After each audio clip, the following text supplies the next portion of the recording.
Welcome to the Cougar Cast here at the Kokomo Post Sports. I'm your host, Jay Stevens, and this is the place to get all the information on what's going on inside the athletic department at IU Kokomo. And joining us once again for today's show, he is one of the two assistant ADs at IUK. It's my guy, Grant Patterson, with a new setup for today's show. Yeah, new setup, Jay. Something new to walk into on this fine Tuesday. So yeah, good to be back in the studio. There's also another reason to be excited about things going on at the place you work. It's the IUK volleyball team once again advanced to the final site of the volleyball tournament. Yeah.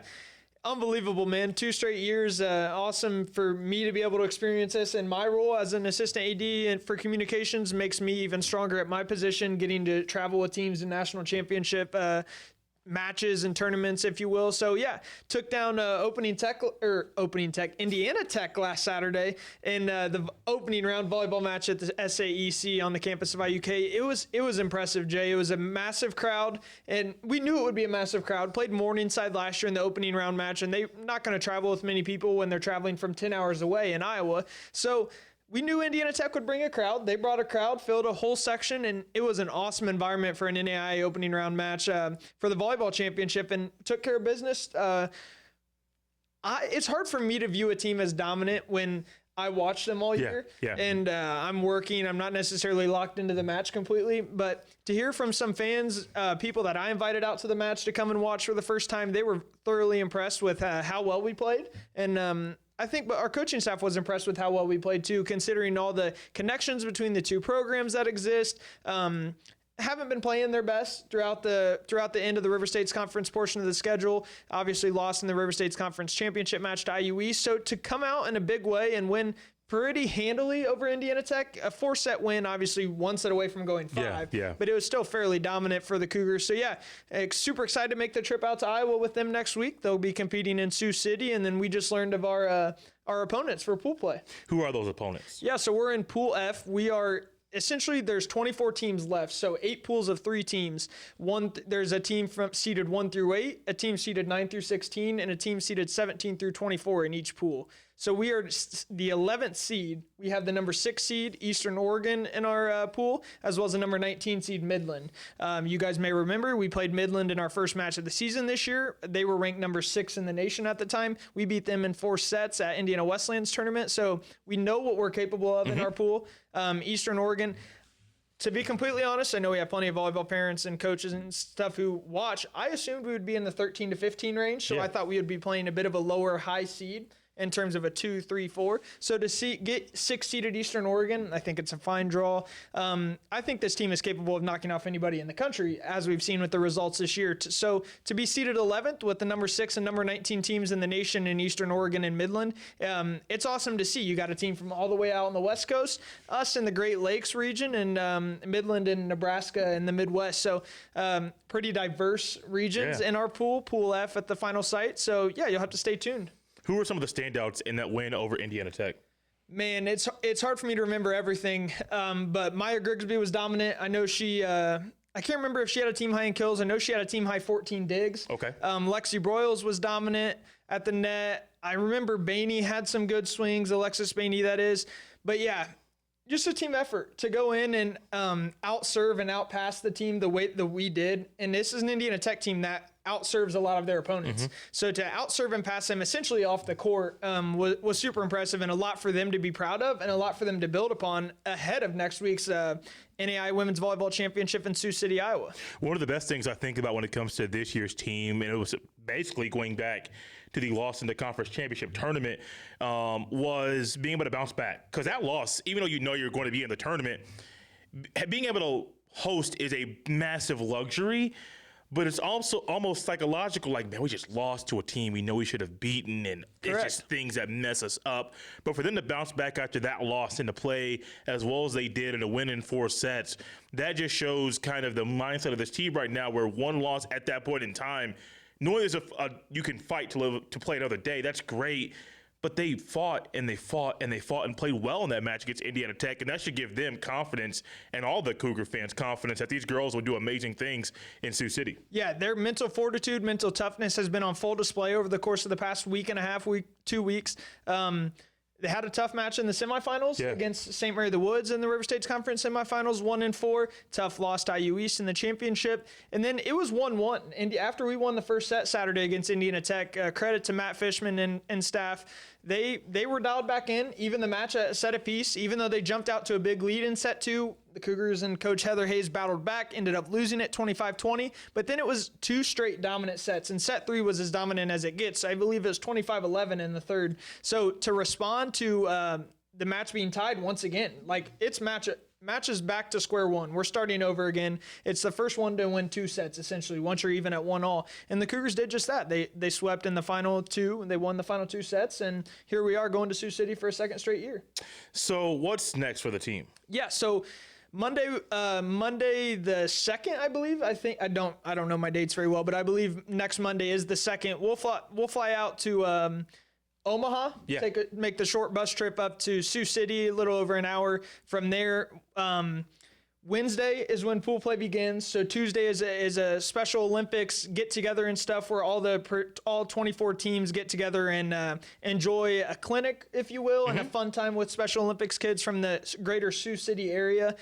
Kids and adults, that is. So a great chance to get on the Tyson Event Center floor in a loose manner where you're not nervous at all. It's also nice that since we are the 2 seed in our pool, we don't play on the first day of pool play. So pool play is Wednesday, Thursday, Friday of next week. Okay. We play Thursday, Friday, just like we did last year. So although we do have newcomers, obviously, that play a big role, most of our team is well aware of the schedule and they're used to it. It's exactly what we did last year. We'll practice on Tuesday on the main court. On Wednesday, we'll get up and practice. We'll have lunch. We'll go back to the hotel. We'll go watch the match between our pool opponents at 5:30. Eastern Oregon and Midland will play. 5:30 Eastern, I should say, 4:30 Central. We'll go watch that, and then it's just same schedule the next 2 days, Thursday and Friday. Wake up. We may do some sort of walkthrough. I know last year we played at like 10:30 in the morning. So you're getting up and you're going to the match, and then you're warming up. It's a little bit different. There's 2 matches before us in the day on each day, so it'll be a little bit of a different setup, but overall, we were the 2 seed in our pool last year, almost beat the number 2 team in the nation to advance out of our pool. They ended up winning the national title in Indiana Wesleyan. So we're used to this setup that we're going to have out in Sioux City next week. I don't think it should be any surprise besides the freshmen, I like that we're not playing on the first day. Yeah. Obviously, I'm not our coach, but as a sports fanatic and someone who knows a lot about sports, I think it's ideal to not play the first day and watch the 2 opponents that you will be facing off with the next 2 days battle it out with each other. So let's just say, what happens at the pool play? Do they have to win both matches to move on? Not necessarily. I was talking with Coach Hayes and the probability and what the percentage is, but essentially you do need to win 2 matches. If you win 2 matches, they can't argue. You're moving on, obviously. Yeah. There is a chance, though, that every team goes 1-1-1. Or 1-1. Yes. So then every team would be 1-1. So then there would be tiebreaker matches played that Friday night. Ooh. So we obviously play Friday at 4:30 Central, 4:30 Iowa time. So then we would come back to the court later on that night around 9 or 10 and play a tiebreaker. And then Saturday are the quarterfinals. Saturday, that would be the 7th. Sunday the 8th, we have off if we advance to the semifinals. And then the semifinals are the 9th and 10th of December. Okay. So it could be up to about 9 or 10 days out in Iowa. I will definitely be packing that long because I plan on being there that long. Yeah, absolutely. Smart man. If people want to watch, how can they do that? Yeah, super awesome. This year, the NAIA has decided to go for completely free streaming of their national championship. So nobody needs to text me and ask me for a code. There's 2 different ways to watch. I'd say the best way to find out is to go to iukcougars.com, click on teams, drop down menu, go to volleyball. You'll see the number 11 next to us. Makes it real easy to find. Number 11 volleyball, click schedule, scroll all the way to the bottom. That'll have your live stats and your live stream links. As I said, once you click on the watch link, it'll give you 2 options. You can go to an Urban Edge network that the NAIA is partnering with, or you can go to the NAIA network and watch our match for free, either opportunity. If you're driving down the road, click on live stats and follow that along. I like that too. Speaking of stats, there's one guy from IUK on Saturday night that filled up the stat sheet. And as I was there, Grant, I didn't realize he was having the game he was having. Yeah. I knew he was a dog, and I walked in like, you can't stop Max Newman. But I didn't even see the stats at the end of the game. I think it was the announcement that he was RSC Offensive Player of the Week. Yeah. and I saw 35 points. And then I go to the website. I'm talking about IUK men's basketball team. They beat Olivet Nazarene 89-74. I know we don't talk about stats, but I kind of got to – he only missed 2 shots and he shot 17. Correct. It was uber impressive, man. In 11 rebounds. Yeah, I was telling my caller, Drew Humans, one of our baseball student athletes, I was telling him at the half, I said, man, I didn't realize Max has 18 at the half. Right. Or whatever it was. He had 18, I believe. He's also normally a rebounding force. He hasn't been as much of a force on the glass this year. But, man, 18 points in the first half, 17 in the second half, 15 to 17 from the field. I think he was 5 of 5 from the free throw line. Mm-hmm. So he missed his 1 3-point attempt. Everything else was inside the arc. And then you go perfect from the charity stripe. You get your first double-double of the season with 35 points and 11 rebounds. I'd say that's a good way to really get going. He's been a scoring leader this year, but not as much as fellow senior Noah Harris has been. So if we can get the both of them going and scoring at a high level, 15 to 20 points a game or even more, and if we have both of them crashing the glass at the level that they are capable of, then it's a very high ceiling for IU Kokomo men's basketball. We've lost a lot this year in terms of injuries and other people leaving the team, but man, IUK basketball is in a fine spot right now, and they showed that Saturday with a dominant home win over Olivet Nazarene. Very, very dominant win. Evan Kretz had a shot going, 3 of 5 from downtown. Yeah. Joseph Anand Jr., 11 points of his own, 5 of 8 from the field. Echo Barker's team, man, I know it's early in the season, and I don't want to hype them up and be all hyperbolic, but I love basketball, and I can tell a good basketball team generally when I see one. This team has the opportunity to be very successful this year. Yeah, I want to – that brings my mind to something else about the men's basketball team that I nominated him for Defensive Player of the Week. I think he should have won. Yeah. Little biased, but Del DeMeyers, man, he was locked down Saturday night. You were there. Yes. He was absolutely bullying these kids on Olivet Nazarene. He had his way defensively. He finished with 6 steals, hit a couple big-time shots, hit a big-time 3, I know. Didn't finish with many points, but that's not his role every night. There are nights where he's needed to guard Olivet's best player, our opponent's best player, no matter who that is, and that night was one of them, and he did well in doing so. Man, the first half especially, he was lights out defensively. So big shout out to Del DeMeyers holding things down on the defensive end. We just got senior guard Chris Chin back from injury, so it'll be nice to see him slowly working his way back. I'm sure he's on a bit of a minutes restriction, but man, not far until we open up with River State's conference play for the basketball programs here at IU Kokomo. But men's basketball will have a tough trip down to Kingsport, Tennessee this week. Oh, the show's this weekend. Yep, it's the only IU Kokomo athletic program in action this week of Thanksgiving. So it'll be men's basketball.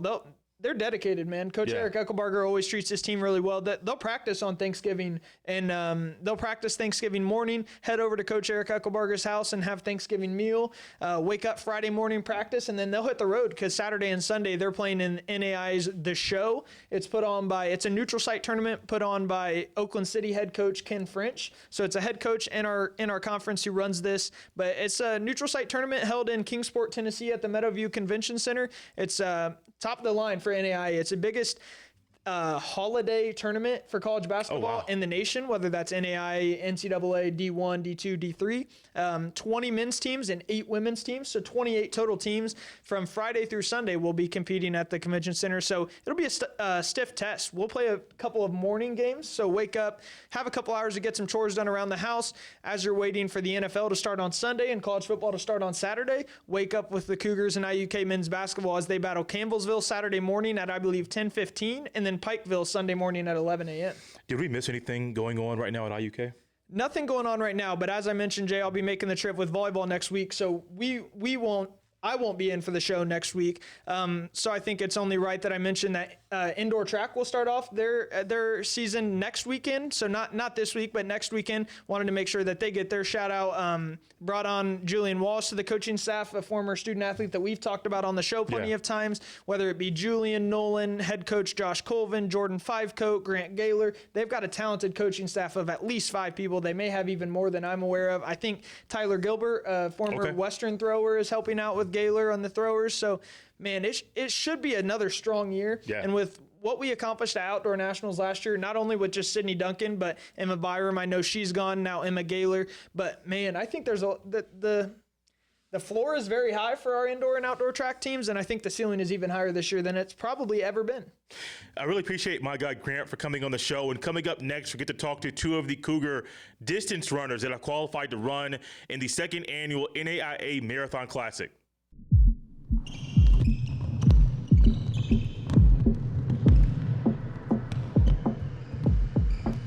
As the Cougar Cast rolls on, I'd like to welcome into the show a couple of the athletes that have qualified to run in the marathon, the second annual NAIA Marathon Classic this year. To my far right, it's a freshman, Alysha Crouch from Muncie, and then to my nearest right, Isabelle Altic. She's a senior from Bringhurst, Indiana. Let's start there. It's not too far away, about 30 minutes away, but also the school you go to kind of says a lot about you and the path you want to go as far as your collegiate career. Why did you decide to run at IUK? So personally, I came from a very small school, Carroll, Flora, Indiana. There's about 62 people in my graduating class. So when I was approached by Coach Colvin, actually I approached him. I went to a VIP day, and I was looking for something that was really homey, something that I probably could commute to, and I just was really drawn to the small school aspect that was maybe on the cheaper side and just a really tight-knit community. Is that community helped you as you've been here at IUK? Oh, absolutely. The team especially has been the foundation to my friend group, and whenever I need anything, I can just reach out to anyone. Alysha, same thing. Why did you decide to run at IUK? I knew I wanted to run in high school and college, so I reached out to my high school coach, and he recommended IUK because my cousin goes here, and I had other schools in mind, but once I visited here, I know this was the place for me because I really enjoyed meeting the team, and they all seemed nice, and compared to other schools, this place just seemed a lot nicer. Are there any pranksters on the team? Anybody who likes to do pranks? So. No? I always ask. I know there's a road trip coming up, and so I'm curious if there's anyone that likes to do pranks or things like that. What does it mean for you to qualify for the marathon? I'm just excited to do it. Just ready to go out there and run. Have you ran one before? No. No? What thoughts? Are you nervous about running your first one? No, I'm just excited. What about you? What does it mean for you to qualify for this one? I mean, like Alysha said, it's exciting. I've never been out west that far. I've never been on a plane, never been to California. So it'll be a lot of new things for me. And I've also never ran a marathon. But mentally, I feel like I'm ready. Kind of struggled with a little bit of with injuries this season. But we're coming back from that. So yeah, it's just really exciting. You've never been on a plane? No, never been on a plane. Neither one of you? No. Oh my. Now I'm curious. We're going to go back to you, Alysha, because I'm very curious. I know you're a freshman here, so qualifying for this is a big deal. But is that flight, thinking about the flight, more nervous? Are you more nervous about the flight or running? I haven't really thought about the flight. I'm just going to get on there and go, I guess. Has anybody given you any tips about things to help you while you're in the air? Probably chewing gum for your ears popping. I'm glad. I'm very glad. Yeah. That's the one thing I was told when I was young. Hey, make sure you chew gum. If your ears get a little clogged up, it's okay. Keep chewing. And the worst, I will say, not trying to scare you, is sometimes you get off the plane, your ears are still kind of you feel the pressure and stuff. It's what's going on? Then sometimes you're 4 or 5 hours off the plane, then you just feel the pressure leave. That's not trying to scare you, but that stuff it happens. But that flight. It's weird. So when you're up in the air, I know it's a long flight. Do you like to read? Are you guys going to try to download movies to watch those? What are you trying to do to entertain yourselves? I'm probably going to download movies on Netflix. What's your what movies might you download? Romance movies, like The Notebook or something. Okay. What about you? I'm a crocheter. I crochet, so hopefully I can get my crochet hook past the TSA. But we'll see what happens. Security. Yeah. We need some help. Oh gosh, that'd be bad. That could be embarrassing if that. I know. Caught. I really hope that I don't get flagged again. I've never been in an airport even, so we'll see what happens. There's so many firsts going on with this trip. Absolutely. Yeah. So many firsts. How is Alysha? Go back to you again. How has Josh Colvin impacted you in your short time here at IUK so far? I guess he really pushed me. I feel like I improved a lot. And he's just been a big part of everyone's life here. Same thing for you. So he's kind of been like a team dad. If Okay. I ever need anything, be like, hey, coach, I really need this, or I'm really struggling with that. He's just kind of stepped up as like my dad away from home, and just really filled any position that I've needed him to. And like Alysha said, like he's really pushed me to achieve goals that I didn't really think were possible for myself. Mhm. And so, yeah, I mean, he's just really been a good leader in my life. What is one of those goals he's helped you push to accomplish? One of those things is just really focusing on my running and allowing me to really just be one with myself and like the way that I run. A lot of times I am not necessarily focused on my running, Okay. and I can just not really focus on what I need to be doing in like say a race or a workout, and he's really just pushed me to like just be the best runner that I can be. So, Alysha, one thing I've done previously is ask people what was their first introduction to IUK, but also like when they meet their teammates for the first time, what was that like? She's been here for a while. You're the newcomer. So, what was it like for you to meet Isabelle for the first time? I don't really remember meeting Izzy. It was just like, because I was just like attached to Leslie the whole time. Cause Okay. she, I spent the night with her. So I was just like, I don't know. I know someone had like a weird conversation about the world ending on my run with you guys, but I don't remember. Do you remember?